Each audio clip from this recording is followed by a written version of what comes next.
For those of you who are feeling tired from being slapped by the reality of life, let's reflect that, as humans, we can feel tired. Even the most cheerful and strongest people have cried. However, remember that life is like a roller coaster, sometimes up, sometimes down.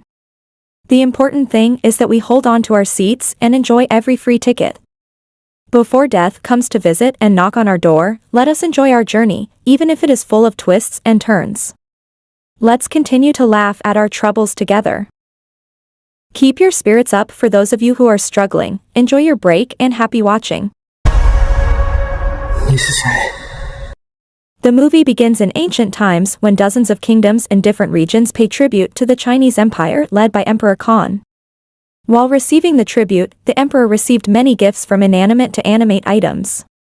The emperor's young daughter, Turandot, plays among the dignitaries and accidentally falls on a carpet with a hole in it.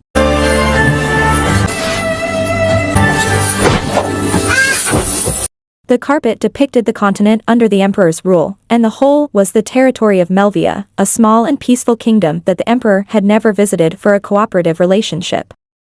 Emperor Khan sent his men, led by General Bo Yan, to the kingdom of Muvie to fill the hole.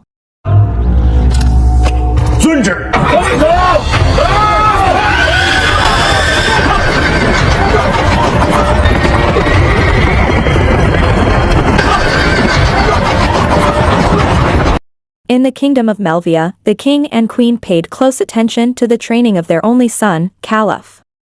The kingdom had 3 magic bracelets called Muvie, a family legacy. One was worn by the king, another by the queen, and the other by the prince.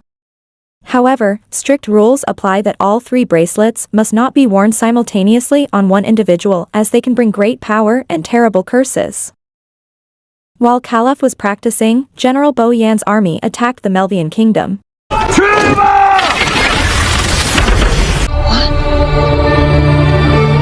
Master, look! Although the Muvie soldiers tried to fight back, Bo Yan's army was much larger and easily defeated them.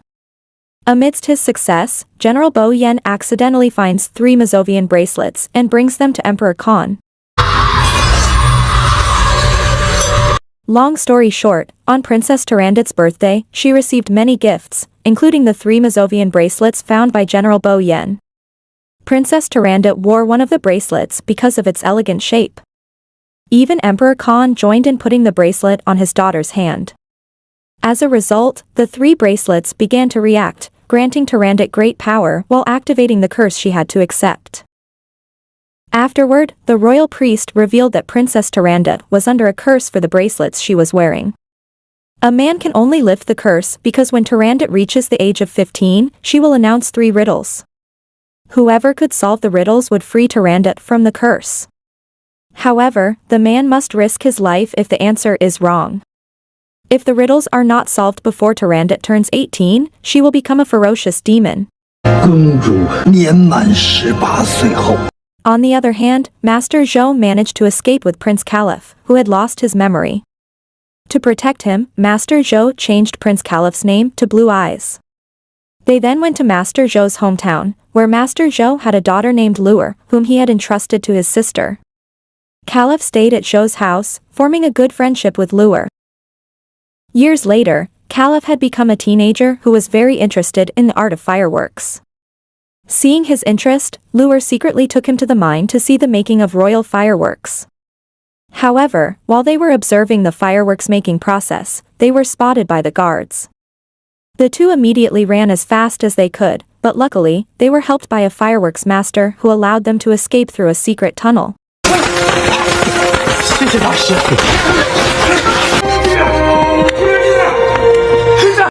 General Bo Yan met Turandot, who had grown into a very beautiful princess, at the palace. When Bo Yan intended to teach Turandot sword fighting, he was surprised by Turandot's ability to move quickly like the wind, which she had obtained from the Muvie bracelet. Despite her agility, Turandot's sword technique was still weak, and she was overwhelmed by Bo Yan. However, when the 2 move to the garden, Turandot accidentally injures Bo Yan's face, which enrages him, and he attacks the princess brutally. Caliph and Luer had just exited the tunnel that led them into the palace. They saw Turandot being attacked by Bo Yen. Without hesitation, Caliph immediately attacked Bo Yen to save Turandot. When he saw Caliph's way of fighting, Bo Yen realized that Caliph was a student of Master Zhou, one of the sword experts who was also his teacher. When Bo Yen managed to corner Caliph and was about to attack him, Turandot immediately stopped Bo Yen with her bracelet, making Bo Yen's sword shattered. The guards then came to secure Caliph and Luer, but Turandot stopped them and decided to make Caliph her trainer and bodyguard. 这我管不着，以后做我的陪剑师，那是你们的事情。 They began training hard every day, and over time, Caliph began to like Turandot. In a hidden place, Bo Yen secretly met with the royal priest to undergo a special ritual to increase his strength. However, although the attempt failed in the end, it was revealed that Bo Yen had plans to seize the throne from Emperor Khan. 一只雄狮变成一只绵羊了。答应我的美，那你做什么了？ Sometime later, during the full moon, Caliph had a bad feeling and intended to meet Turandot. Unbeknownst to him, Turandot's powers had gotten out of control that night. When Caliph sneaked into her room, he was shocked to see Turandot bound. Despite trying to untie her, Turandot perceived him as a threat and attacked him.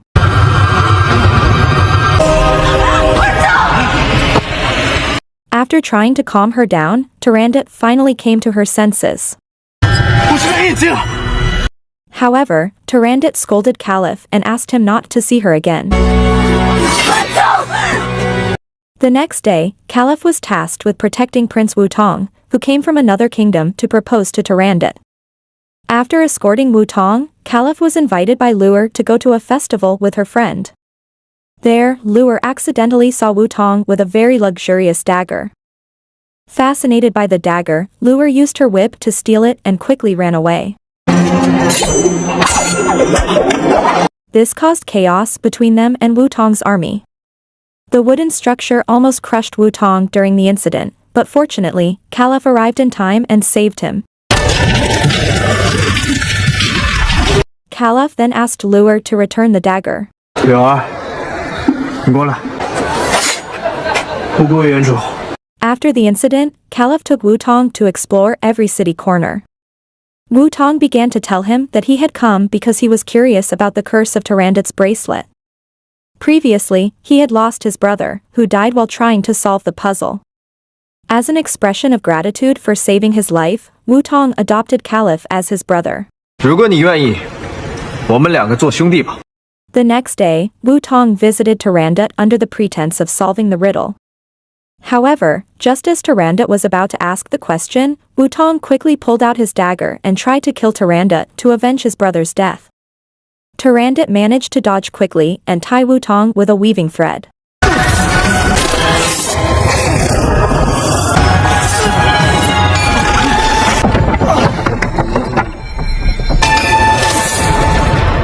Turandot also revealed that his brother had previously agreed and accepted the consequences of the contest. In short, Wutong was captured and was about to be punished.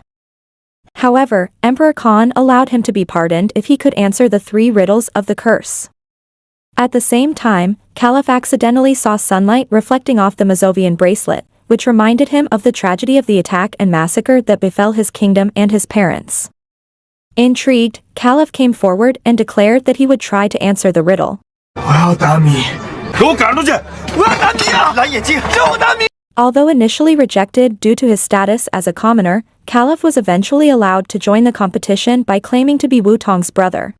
说说，你为什么要打米呀？ As the ceremony began, the royal priest explained that each question had a time limit. Fireworks would be lit if the answer was correct, but if it failed, the execution would be carried out immediately. Turandot approached Caliph to have the Mazovian bracelet deliver the first riddle. The first riddle asked what is born of darkness and dies at dawn. Caliph then concentrated on finding an answer. At that moment, Caliph envisioned an attack on the kingdom of Melvia. To protect Caliph, his mother recklessly took all the Mazovian bracelets and put them in the hands of her husband, who was getting pushed back and badly wounded. As a result, the curse took over and granted great strength, so the king easily defeated the enemies. However, the allotted time ran out, as Caliph had not found an answer. Therefore, he was taken to be executed that night. Later that night, as Caliph was about to be executed, he had another vision. His mother asked him to go with Master Zhou, as he was the only hope for the kingdom. Then, Caliph realized the answer was hope and uttered it. One of the Mazovian bracelets suddenly shattered, signaling that Caliph's answer was correct. Unfortunately, no one saw it because Turandot was alone in her room. As a result, the execution continued. When Caliph was thrown into the boiling water, Master Zhou immediately threw his spear at Caliph so that he could hold on to it. At the same time, fireworks began to explode in the sky, signaling that Caliph's answer was correct. Emperor Khan, who saw one of Turandot's bracelets destroyed, became very happy and promised to make Caliph his heir if he could solve all the puzzles, regardless of Caliph's origin. Hearing this, Bo Yan was upset and secretly stole the fragments of the destroyed Mazovian bracelet. He ordered his men to stop further fireworks, even though Caliph's answer might be correct. The next day, a second riddle was given that read about a woman who was so beautiful that it made humans uneasy, but they ended up dying together when the ice turned into unbreakable ice. Upon hearing it, Caliph began to concentrate and regained his sight. However, when his father lost control, Master Zhou took him away. The mother was also eventually killed by his father's own hands. Again and again, even though time had run out, Caliph still hadn't found an answer. As a result, he was tied up for execution. The pain felt by Caliph opened his vision, where he saw his father regretting his actions and choosing to commit suicide, instantly drawing blood.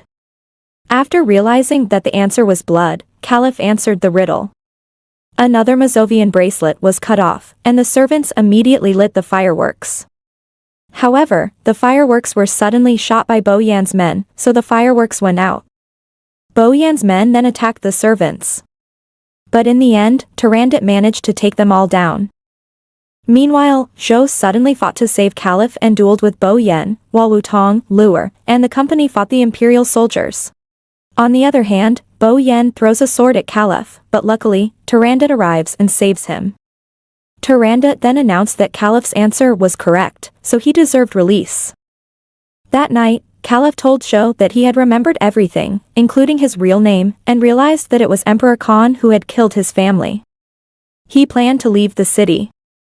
The next day, as Caliph and Luer were about to leave the city, they were suddenly surrounded by Bo Yan's men, forcing them to fight. Fortunately, Turandot came to their aid, and Bo Yan's men were defeated. Afterward, Turandot asked Caliph why he wanted to escape, but Caliph didn't answer and tried to run away. However, he failed, and Luer was also captured. Caliph challenged Turandot to a fight, but Turandot managed to defeat him. Turandot recited the final riddle: "It can give you freedom just as it can enslave you. You blame the ice, and you will get more coldness in return." After reading the riddle, Turandot asked Caliph for help to answer it, but Caliph refused because he remembered what her father's soldiers had done to his family in the past. Instead, Caliph stepped forward, and Turandot's sword pierced Caliph's chest. The incident made Caliph faint, and before passing out, he whispered Turandot's name, which turned out to be the answer to the final riddle. The last Mazovian bracelet was broken. In addition, Turandot's face and eyes recovered, and they could see as before. Since Caliph had won the competition, his marriage to Turandot was immediately arranged by the kingdom. However, before that, Caliph gave Turandot a condition to guess his real name. If Turandot succeeded, then Caliph would be willing to marry her. Emperor Khan ordered his men to find out Caliph's true identity. On the other hand, Bo Yan had taken 3 fragments of the Mazovian bracelet and brought them to the royal priest. When the bracelets were put together in the lake water, Bo Yan gained great power, allowing his body to heal its wounds. After gaining this power, Bo Yan kills the priest because he already knows all his secrets. Later that night, Zhou, who was at home, was surprised by Bo Yan's arrival. Zhou tries to kill Bo Yan, but Bo Yan is immune, which makes Zhou choose to run away. Not long after, Caliph arrived and was immediately held captive by Bo Yan's men. As they were about to take Caliph away, Turandot and her troops arrived to save him. Bo Yen then told Turandot that Caliph was the prince of Melvia, Emperor Khan's enemy kingdom, and he would bring him to Emperor Khan's presence. The next morning, Emperor Khan decided to release Caliph as thanks for saving his daughter. Meanwhile, Turandot and Zhou suddenly arrived with the royal priest, who was still alive. The priest revealed that Emperor Khan had told Bo Yen to go to Melvia to establish peaceful relations.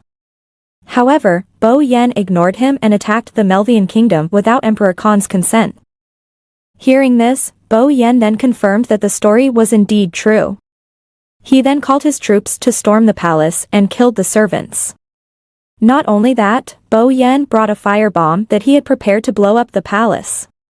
However, when the bomb was lit, it turned out that it was not a bomb but fireworks deliberately made by the royal fireworks expert to deceive Bo Yen. Seeing this ridiculousness, Bo Yen became angry and immediately finished off the imperial soldiers. Afterward, he challenged Khan to step down from the throne. Without hesitation, Khan tried to stab him with his meteor sword, but it broke as it touched Bo Yan's body. A battle broke out between them, and Zhou finally fell when a dagger thrown by Bo Yen hit him. Seeing the situation, Caliph tried to attack Bo Yen with the help of Turandot. However, the two decided to escape to the fireworks mine because Bo Yen was too strong. At the site, they immediately blamed the explosives that caused Bo Yan's body to disintegrate as it slowly entered the mine. However, in an instant, Bo Yan's body recovered.